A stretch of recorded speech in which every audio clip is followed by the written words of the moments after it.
Welcome to the new podcast, In the Garden with Susan. I'm your host, Susan Ladner.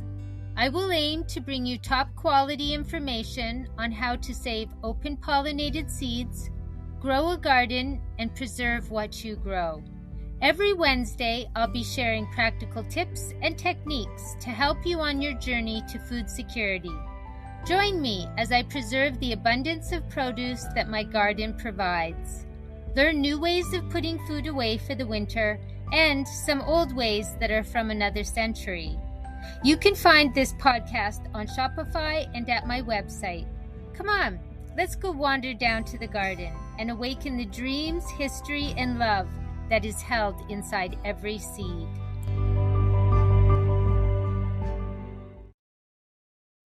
Welcome to another episode of In the Garden with Susan. Today, I'm honored to have Marjory Wildcraft on the show. She's a pioneer in the realm of food independence and self-reliance. As a founder of the Grow Network in 2009, she has worked to help individuals build resilience by reducing dependence on industrial systems. Through her Grow Your Own Groceries DVD series, which has sold over 1 million copies, Marjory has empowered people worldwide with practical knowledge on growing, preserving, and using food effectively. Her book, The Grow System, expands beyond food production to address key areas like energy, water, and emergency preparedness, enabling people to take control of essential aspects of their lives. Marjory is also an expert in herbal medicine, teaching others how to craft remedies such as tinctures, salves, and infusions. By combining food security with natural health solutions, she provides a holistic approach to building a resilient and self-reliant lifestyle. Welcome, Marjory. It's so good to have you here. Yeah, thank you, Susan. You mentioned I'm actually drinking an infusion right now, and it's just as simple as some lemongrass, dried lemongrass sticks. I think I've got some fresh mint leaves and a little bit of licorice in here, and pour hot water over that, let it sit for a bit. And you can see that the color, it's a little bit dark. What that is minerals that are being extracted via the water process. And when I drink it, I get mineralized. Excellent. And so you grew all those herbs yourself? I did. Did you? Not the licorice, but yeah, the lemongrass and the mint for sure. I mean, everybody can grow mint. I'm promising you. It's actually, I put some in the garden bed, and I'm gardening at a community garden, and my friend Jackie, who's like, you just put mint in the garden bed. I know. I said, I know, Jackie. I'm going to keep up with it. I promise you. Like, I'm going to be trimming this thing every day because mint is megalomaniac. It'll take over your beds. It grows like crazy. So if you have never grown anything before and you want some experience growing, get some mint. Mint plants they're hardcore. They can survive almost anything. Yes, I put some mint without containing it because like you, I was like, I'm going to keep on top of this. And I found that as I was harvesting, I just didn't have enough mint. I'm not sure what's going to happen like 5 years down the line. But for now, it is expanding though. Yeah, of course. Well, don't turn your back on it. It'll go nuts. Yeah. So I would sort of like to look, we're at a really great time in the year right now where people can start thinking about their gardens. There's, I think, usually I think winter's a time for rest, which it is, but we can start preparing. And I wonder if you have any tips of what we should start doing moving forward with our gardens in the spring.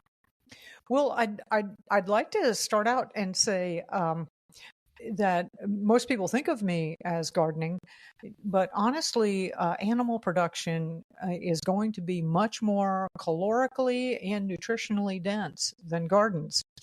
And, absolutely, the seed catalogs and dreaming over that and, planning your garden bed and getting things ready. But if you don't have chickens, and when you can get outside and work, start building a chicken coop, or, if you don't have rabbits, go out and build a rabbit hutch, because we're recording this. This is December 2024.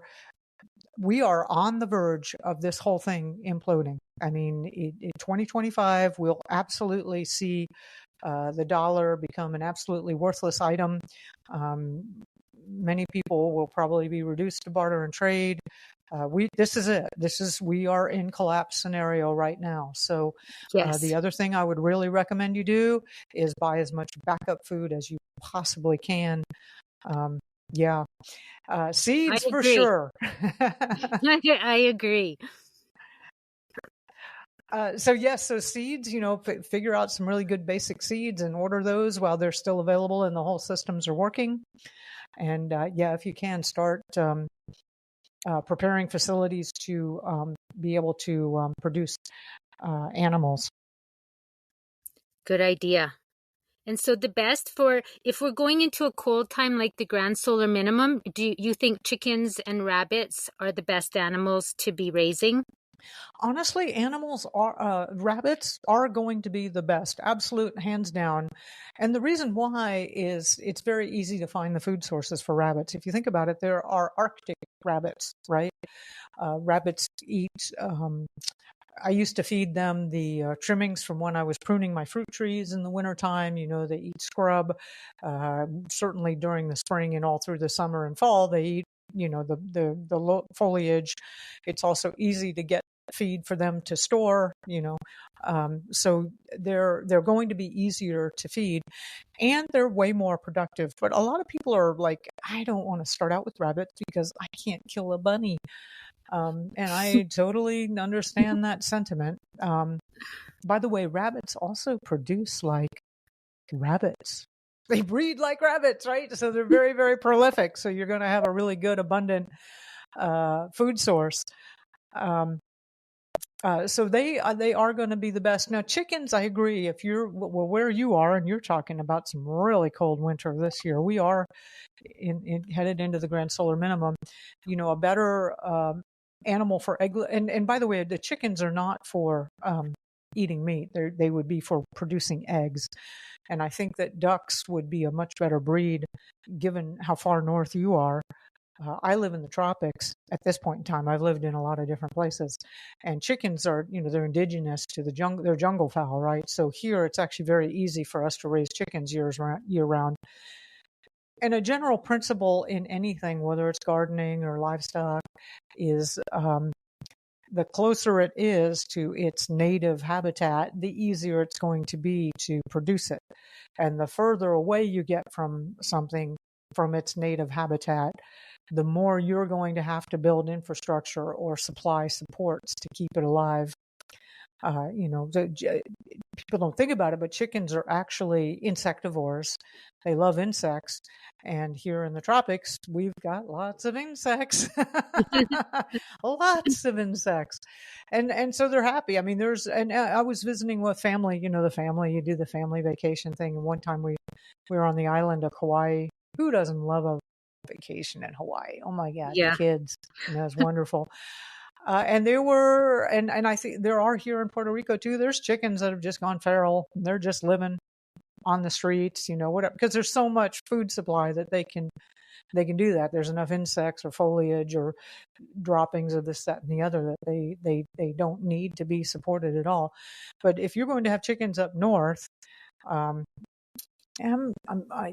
think like maybe north of Oklahoma or something like that, just for some reference. I'm not sure what that latitude or longitude is. Then you're going to have to make sure you've got some insulated buildings, and you're probably going to need to support with feed during the wintertime. So you see what I mean? You have to have more support systems and structure. And even though we do have chickens that are designed to live in those colder climates, it's inherently not their native habitat. So yeah, I hear you. Sorry, my dog. Let me. He's like, yeah, my native habitat too. and interesting talking about native habitat. So went to Cuba a while ago to visit, and they had a greenhouse there that was just a mesh of netting. And it actually had built in a special foyer with double doors to go into this thing. And it was designed to keep insects out. And what they were growing in there was different type of lettuces, so like romaine lettuce and buttercrunch lettuce. And so those kind of lettuces actually don't do real well in the tropics. And because again, it's out of those lettuces and those type of things were generally European vegetables. A lot of the European vegetables don't do well here in the tropics. We can sometimes pull it off.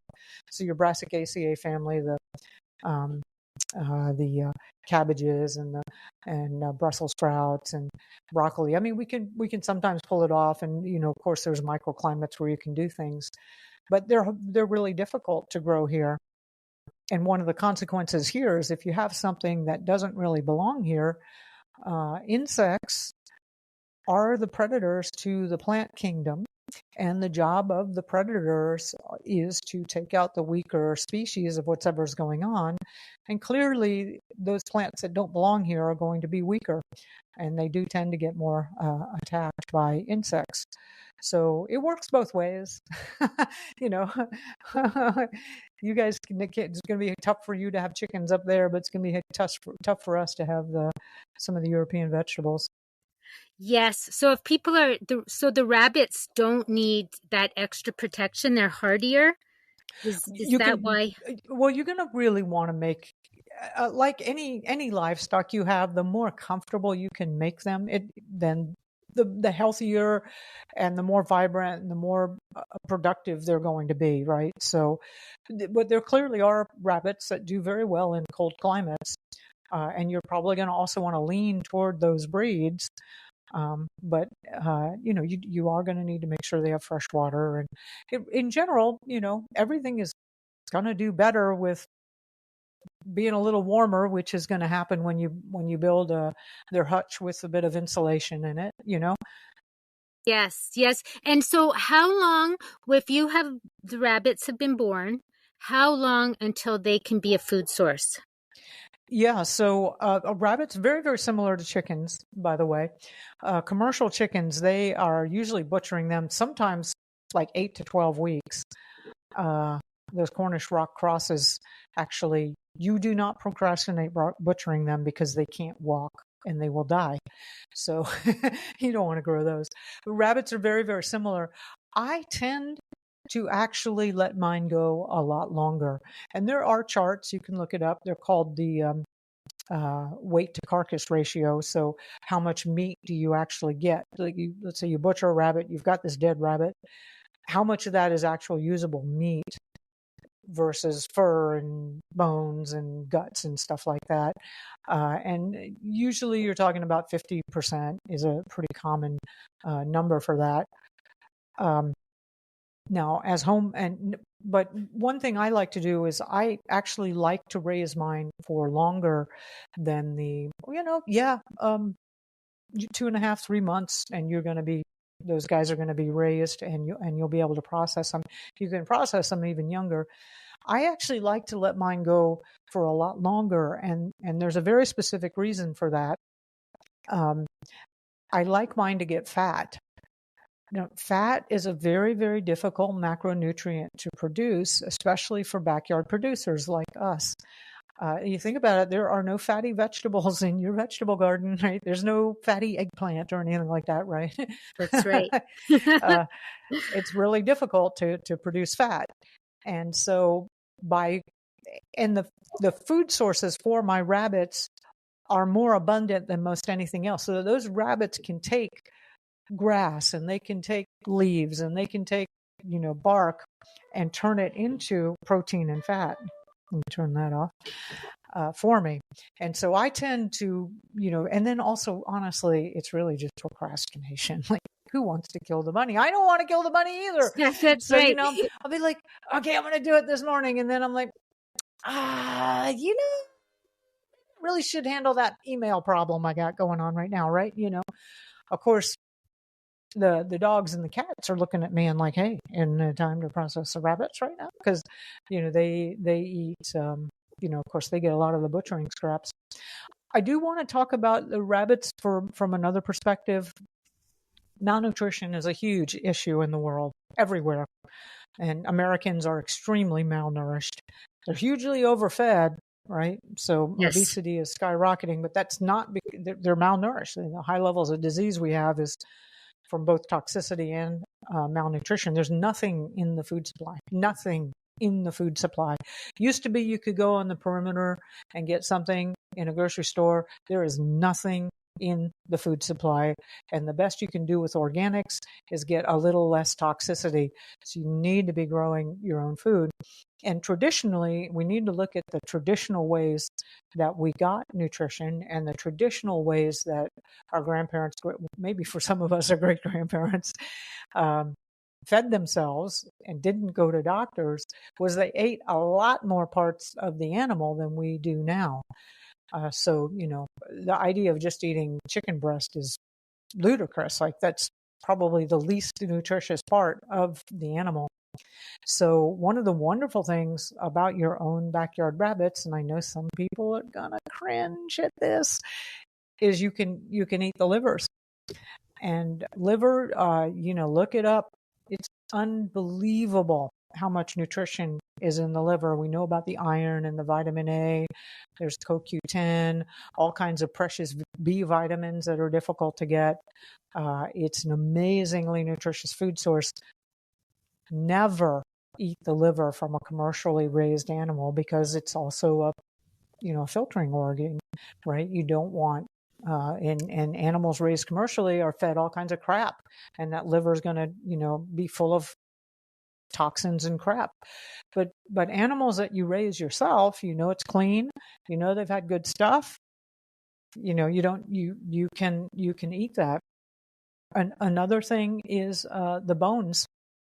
A lot of people don't remember how to make bone broth. It's pretty simple, but we take the bones of the animal. Let's say you get a rabbit and you've cooked it, and you take the bones and then you throw that in a stock pot and with a gallon of water and just let that simmer for 12 to 24 hours. And then that you're going to get this really nice golden liquid that is full of the nutrients that were in the bones, and you use that as the base for your soups.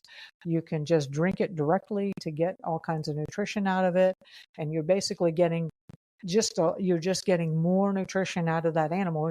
Eating the bones is not a particularly pleasant experience. I don't know if you can digest it even. So, yeah. So, So just something I'd like to ask. I am a vegan. However, okay. I do know we're about to crash and things are going to get very serious soon, and we have to look at everything. And so something I'm thinking about is you talk about the rabbits. That would be a method we could render the fat from them, couldn't we? Do they have a lot of fat to render? I wouldn't, no, not really to Okay. render, because it's not that much, but there will be, the idea of getting more fat. In fact, from archaeological sites, we used to see the bones of animals all crushed. It was because people were eating the marrow out of the bones, because the bones have some fat. The bone marrow has fat. I mean, fat is just a highly desirable nutrient.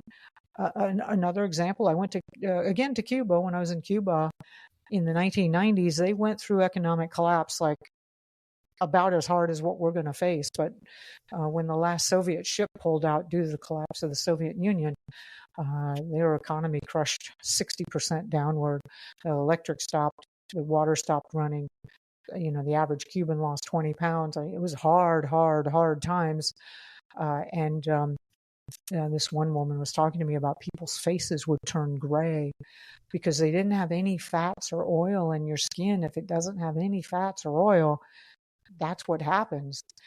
As well as those fats are so essential for every part of your brain and your neurology and your nerves and your cell linings. Like, it's just such an important nutrient that you can't think properly. So yes, and I do apologize. I know I really can appreciate that a lot of people are vegans, and I often see that as a great introductory way into health. Quite frankly, it's a really good way, because the commercial meat supply is so unbelievably toxic. I tell people, just become a vegetarian. You're going to help yourself tremendously. Yes, yes, exactly. So I totally respect that. But and I go over this in more detail in the. I have a free webinar on how to produce at least half of your own food in a backyard size space. And this is for beginners. This is for people who are older. Maybe they're out of shape, and it's at backyardfoodsystem.com. But let me just give you some thumbnail sketch. So in the size of a parking lot, you can have about 100 square feet of garden bed space.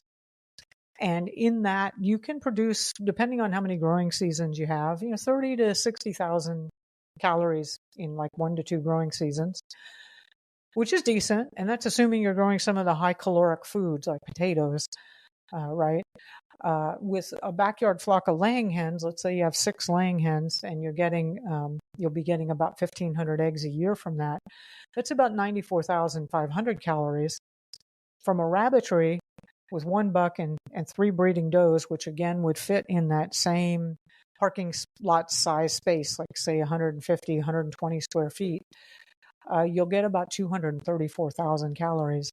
And I know the calorie has been a very bad word up until now. It's about to become a unit of currency. So you need to think that way, especially for those of you that are getting your backup food supplies together right now. And if you aren't, you need to be doing that. You want to think about how many calories per person do you need? And, the very basicest, simplest guideline is 2,000 calories per day per person. Realistic. And not, sorry to interrupt, but we're going to be expending way more than that, because right now most people have a sedentary lifestyle. Mm-hmm. And when we go into a crash and have to be foraging or, working for our food, chop wood, carry water, that's going to increase our needs so much more than we're taking in right now. And it's something I think about a lot. Well, I live off grid. And so I'm already doing that, the chopping wood, carry water. But my biggest concern I think about all the time is oil. Like I think about, what will I do when my coconut oil reserves run out? Mm-hmm. Then where's my fat coming from? Exactly. Yeah. And good on you. Coconut oil is one of the ones that has a longer shelf life. Yeah, yes. You're absolutely right. Oil and fats, they're the hardest macronutrient. And living where you do in the cold, you were talking about some dramatic cold numbers. I mean, I've heard stories of people that would just drink like a cup of liquefied fat to just keep enough calories in them going to be able to go outside and do that chopping wood and that kind of thing. Yeah. I would say at a minimum, really, you need about 1 million calories per person per day, and that's in a more temperate zone. And you're right. It's as we get more active, you're going to definitely need. I will say, on the other hand, though, that I have found when you're eating higher quality food, you don't actually need as much as you might think. We go to a restaurant. I hardly eat I gotta hate eating at restaurants, actually. And they'll give you this gigantic plate of like greasy vegetable oil French fries and some kind of toast or something like that, and some breaded something or else. I mean, like 90% of that is cheap carbohydrates and cheap oil. There's no real food in it, but people are used to seeing these gigantic plates of stuff, and they eat. I'm like, how do you possibly eat that? When you start going into, and I love that you'd mentioned foraging, when you start learning about wild food, like wild foods are almost the other extreme. They're so potent with chi, vital life force and energy and nutrients. And really, even just a small handful of wild berries and things can just be hugely impactful to your body. So as you start growing your own food and eating your own food, which will be much more nutrient dense, you'll find that your need for huge volumes of food definitely decreases. And we do have that energy, we do have that equation of you do need food. I tried the breatharian thing and it didn't work. I got hungry after a while. That's right. Which it leads me to think about what are the best nutrient dense foods people could grow in their garden. If they have like so much space and they've maybe allotted some to their chickens and rabbits and they have this other part that they can grow food in, what do you think would be the best vegetables to grow? The most nutrient dense, calorically dense food that you can grow in a garden in the northern areas is going to be the Irish potato. And you can get about a pound of potato per square foot. And I think it's about 100 calories per square foot. So no, that's not right. I think it's about 50 something calories.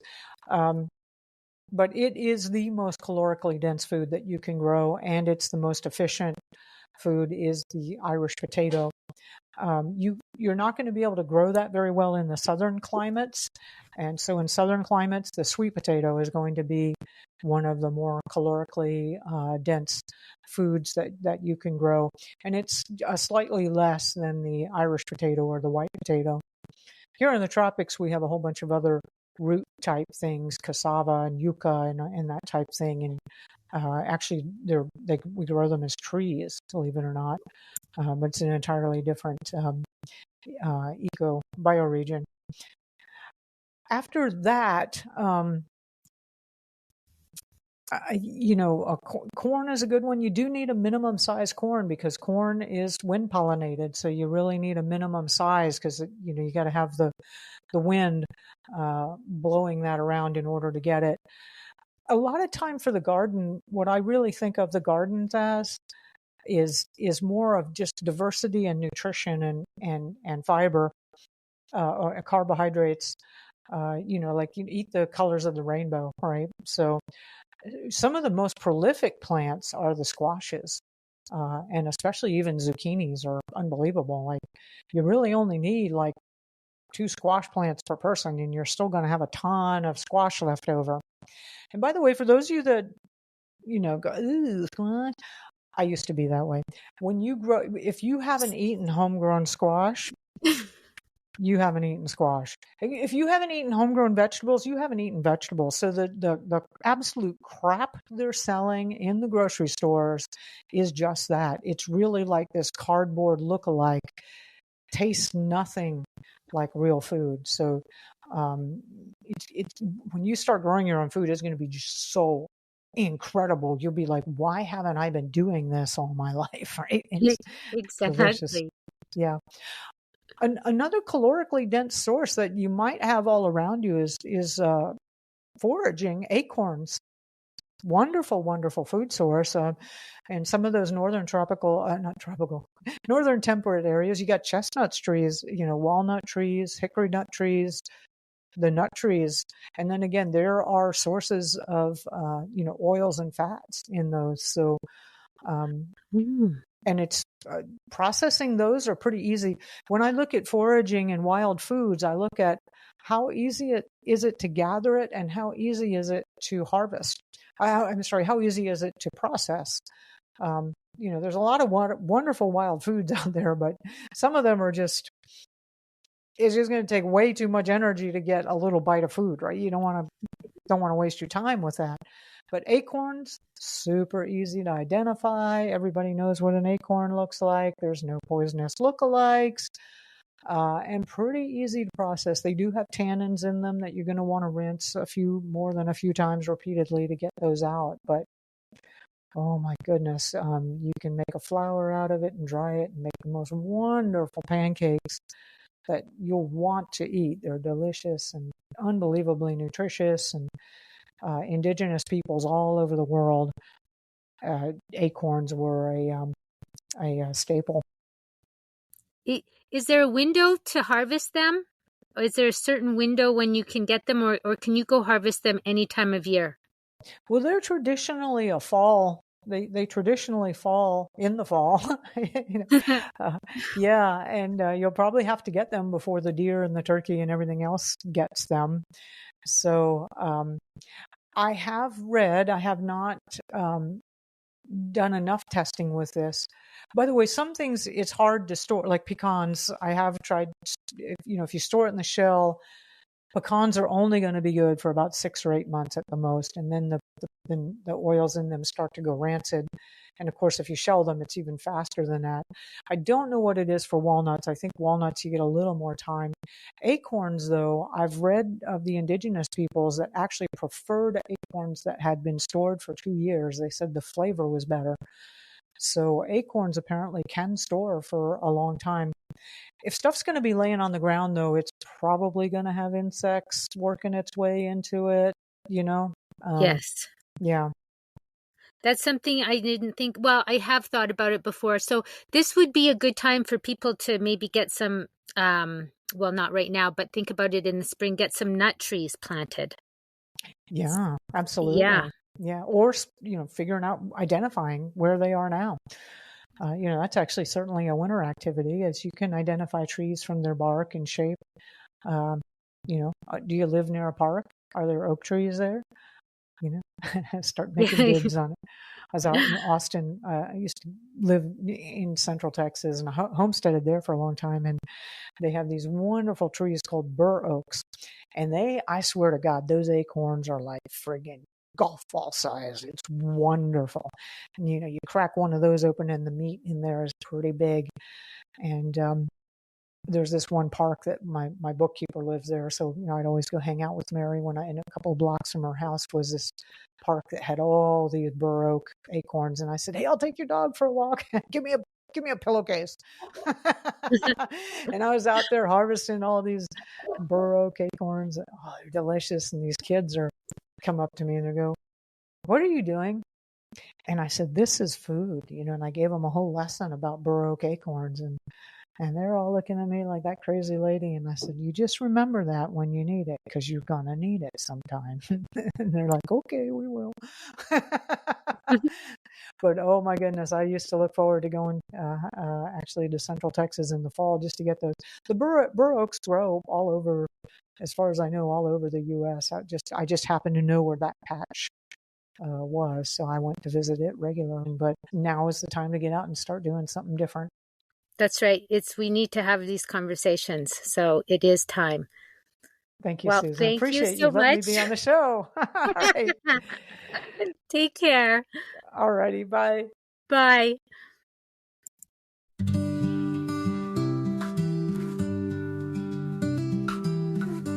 Plant the seeds, take back the reins. In the garden, break the chains. Grow the greens, feel the earth. In your hands, find rebirth. Roots reach deep, we're alive. Through the soil, we shall thrive. In a world always changing, our own food rearranging. Build a plot, start anew. With the sky wide and blue. From the dirt, health will spring. In our hearts, freedom sings. Roots reach deep, we're alive. Through the soil, we shall thrive. We shall thrive. In a world always changing, our own food rearranging. Build a plot, start anew. With the sky wide and blue. From the dirt, health will spring. In our hearts, freedom sings. Roots a plot, start anew. With the sky wide and blue. From the dirt, health will spring. In our hearts, freedom sings. Build a plot, start anew. With the sky wide and blue. From the dirt, health will spring. In our hearts, freedom sings. Take control with every bite. In your hands, the future's light. From the ground, riches flow. Self-sufficiency will grow. Roots reach deep, we're alive. Through the soil, we shall thrive. We shall thrive. In a world always changing, our own food rearranging.